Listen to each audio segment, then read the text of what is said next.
A key ingredient to a good education is leadership. This can come from teachers, administrators, support staff, and parents. These people work tirelessly to make sure students receive a good education in a comfortable setting. One of these leaders in the Morris School District was Frank J. Fox. He served as the superintendent of Morris schools from 1947 to 1956. These were years that contributed to the future of the district and left an enduring legacy for every student to follow. Fox was in a leadership role at a time when the schools were overcrowded and big decisions needed to be made. He led the issuance of 2 bond measures for improvements and additions. His dedication to education didn't stop at the high school level. He was also one of several area residents who helped change the Morris Agricultural School to the University of Minnesota Morris. He spent 36 years as an education and community leader. On retirement, Frank was quoted, "I think the most rewarding experience for any school man is to see the young people go out and establish themselves. I'm teaching my 3rd generation now. It's really quite thrilling. I don't think you can express that type of feeling to anyone."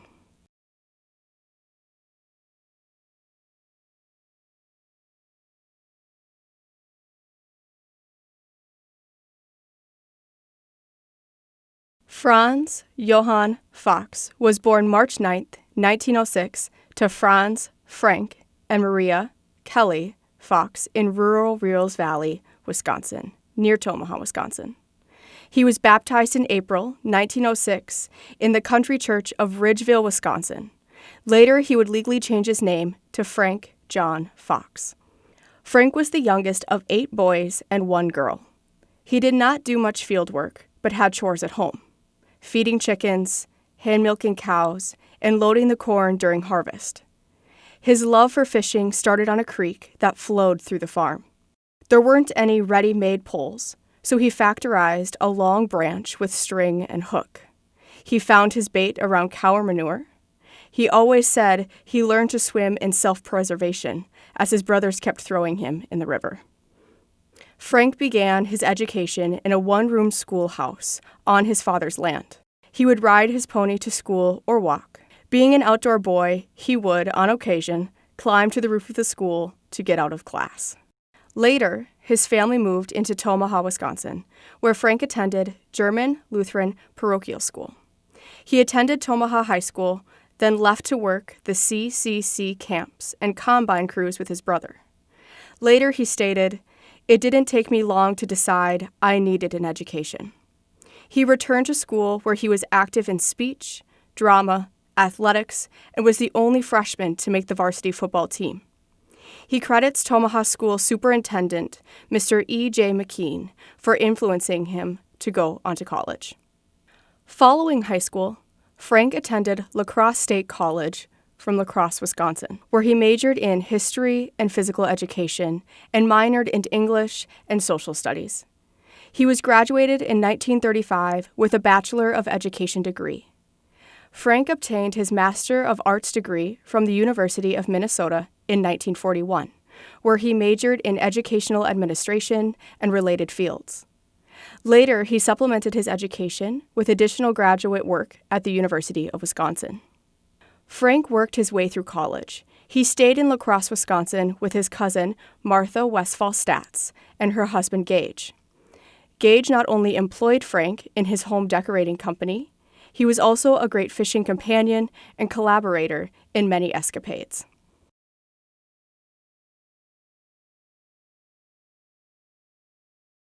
During high school, Frank met Severa Orleans Lanke. They became high school sweethearts. Later, they spent the summers working at various jobs at the Wisconsin Dells. On September 2, 1933, Frank and Severa were united in marriage at Crown Point, Indiana. They honeymooned at the Chicago World's Fair. The young couple moved to Browns Valley, Minnesota, to begin Frank's first teaching and coaching job. This was during the Great Depression. Jobs were scarce, and they were a long way from home. A receipt from that time shows he earned $130 a month. Dr. Alfred and Ruth Ovestall Watsky, originally from Morris, were neighbors. They and their daughter Nancy took the young couple under their wings. They began a generations-long friendship. The daughters became godparents to each other's sons, and so on. Also in the neighborhood lived the William Jensen family. Mr. Jensen discovered the Browns Valley Man, the oldest human remains found in Minnesota, dated about 9,000 years ago. Other neighbors were the founders of the village, the Joseph R. Brown family. Their history has many connections to Minnesota history and is well worth looking into. All this inspired Frank to begin collecting varied items, almost always related to history. He would walk the fields about the valley to collect arrowheads. He added coin collecting to the stamp collecting. Later in life, he and Severa obtained various whiskey bottles and historical significance. They had an exceptional collection of Lewis and Clark Sacagawea bottles. They also became rock hounds on their travels. Inspired by William Bailey and other lapidaries in Morris, they had many beautiful pieces of jewelry made from their specimens. Perhaps it was in Frank's blood, as one of his brothers owned a gold mine in Montana. On October 11th, 1936, Barbara Joanne was born to the couple. She was known as Bobby Joe or Joe. That completed the little family.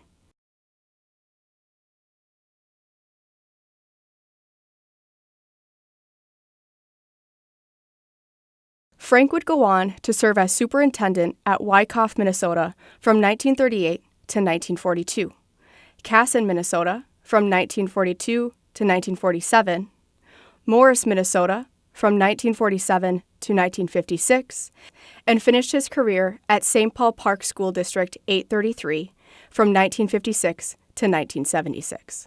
During Frank's years at various schools, the couple attended many proms, and Severa kept every corsage. Later, after Severa's passing, Frank used those corsages as the bows on Christmas gifts. The Foxes loved to travel. They had a small trailer they would pull out to the western states in the summer. Fishing, collecting, and seeing historical sites were always on the agenda. Traveling with Frank was always a great experience, seeing smoke signals or Indians around the next bend. Just exploring on off-roads is a pastime passed down through the generations.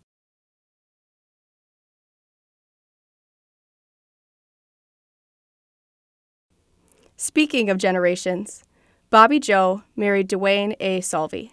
They had 3 children, Jean, born 1962, John, born in 1964, and Kathy, born in 1969.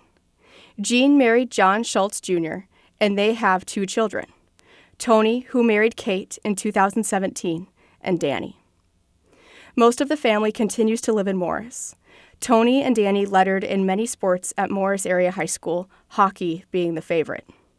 When Frank passed away, Tony's team wore his bow ties to a game to honor him. Bow ties were Frank's signature statement. Every year, a Frank J. Fox Scholarship is awarded to a hockey player. Frank was very proud that 3 generations of Fox descendants graduated from Morris Area High School. The family and friends have so many tales of Frank's antics. Daughter Jo comments her dad was so good with students because he was a mischievous child himself. A lot of stories about Frank involve fishing and travel. The Watsky Dahlquist, Cousin Stats, Foxes, Salvey, and Schultz families all have tales. One of the best is a fishing expedition to Alaska. Not ever able to sit still for long, Frank got in a dinghy after supper. He was casting, using a hot dog for bait, when a 207-pound, 6-foot-wide halibut took the bait and proceeded to pull Frank and the dinghy out to sea until the ship's crew finally caught up with him. When Frank was in his mid-80s, nephew John and Lynn and Joe went on a mule trip to fish the mountains of Wyoming. At age 90, he went with John and Lynn on a safari in Africa. When Frank was younger, he enjoyed hunting. Now, he said, he just liked to see animals in their natural surroundings.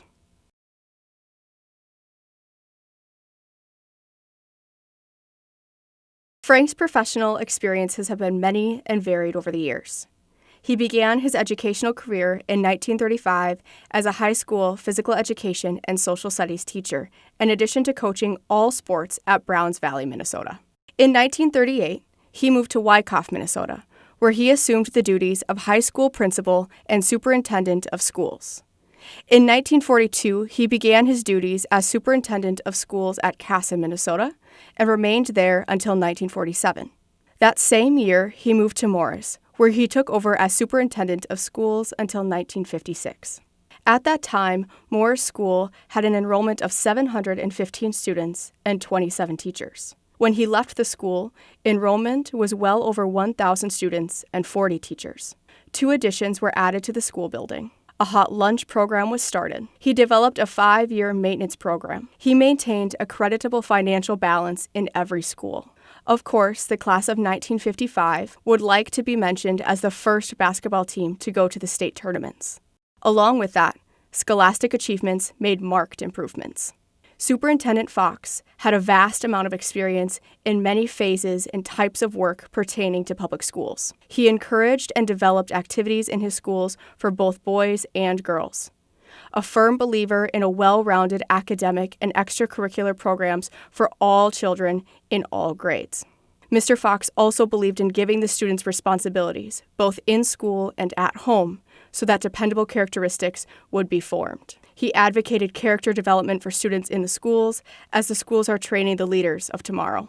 The following is part of a biographical sketch taken from the 13th edition of Who's Who in America.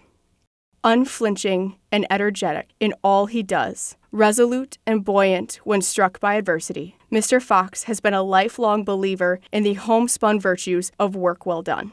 He sought to develop in students good judgment, appreciation, initiative, and creativity that would lead to a good, solid future citizen. He believes that books and education should be respected as the vital weapons in today's battle for the minds and loyalties of men.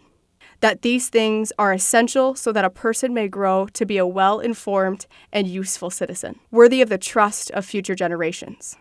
His reward is the many successful young men and women from the various schools that he has served, who have taken their places of successful leadership in their own communities and in the nations.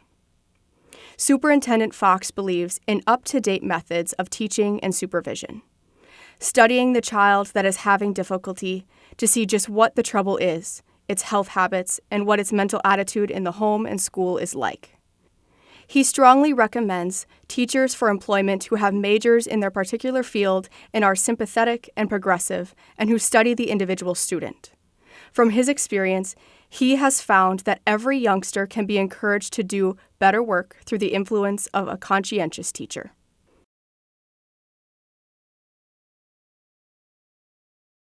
Frank was extremely active throughout his career in both educational and community activities.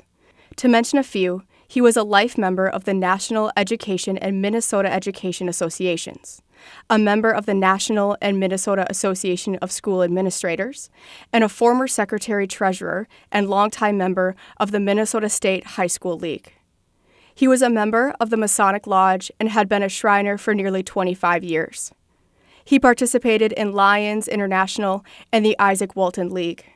He provided leadership for the Crippled Children's Society, the United Fund, and the Red Cross Water Safety Committee. Frank served on councils for the Boy Scouts and 4-H clubs and was a representative on the Minnesota Safety Council.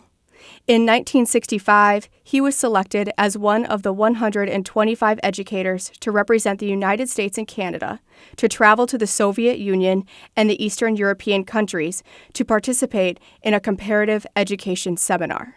In 1971, he received the Outstanding Community Service Award from Cottage Grove Jaycees for his outstanding contribution to the community. During his time as superintendent in Morris, he was active and interested in community affairs. He was president of the Morris Lions Club and served as a director for 4 years and was an officer in the club each year. Frank was on the board of directors of the Morris Civic and Commerce Association for 3 years and served as secretary for 1 year. During the time he was in public schools, he served as district chairman, member of the regional board, and was a delegate to the Delegate Assembly for 3 years. Governor Youngdahl appointed him a member of the State Aid Board at the time of the revision of state aids. He was also a member of the National Guard Citizens Committee. Mr. Fox headed the Morris school system for 9 years, leaving in 1956 to go to St. Paul Park and Woodbury as superintendent of those school systems. guiding the St. Paul Park system from one of 3 schools with 67 teachers and 1,445 students in 1956 to a system of 457 teachers and nearly 10,000 students in 13 buildings in 1971. The St. Paul Park system is now the 15th largest school system in Minnesota. Its building programs in the past 15 years have totaled approximately $20 million. Some people felt that he had quite a bit to do with the district's success, so much that June 30th, 1972 was officially Frank Fox Day in St. Paul Park.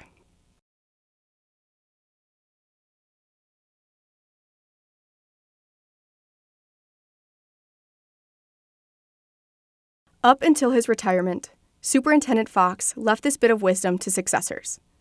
Man, especially adolescents, are adventurous in nature, and it is the search for new horizons that some people misinterpret as recklessness. In the world of academia, students have changed dramatically, Fox believed. Students of today are better informed than those students of 15, 10, or even 5 years ago. I don't think we can continue teaching the same old thing over and over. They want to go a little deeper into such things as science and history. Students are not absolutely revolutionary, but I do think you have a different change in students recently. There seems to be a general revolt against the establishment, no matter what it may be, whether the school administration, the police force, or the federal government. However, I have never seen them come up with any concrete idea for change, Fox explained. Fox believed that adults have an overwhelming responsibility to young people to set proper examples, whether they like it or not. I think the most rewarding experience for any school man is to see the young people go out and establish themselves as many, many hundreds have in school districts I have served.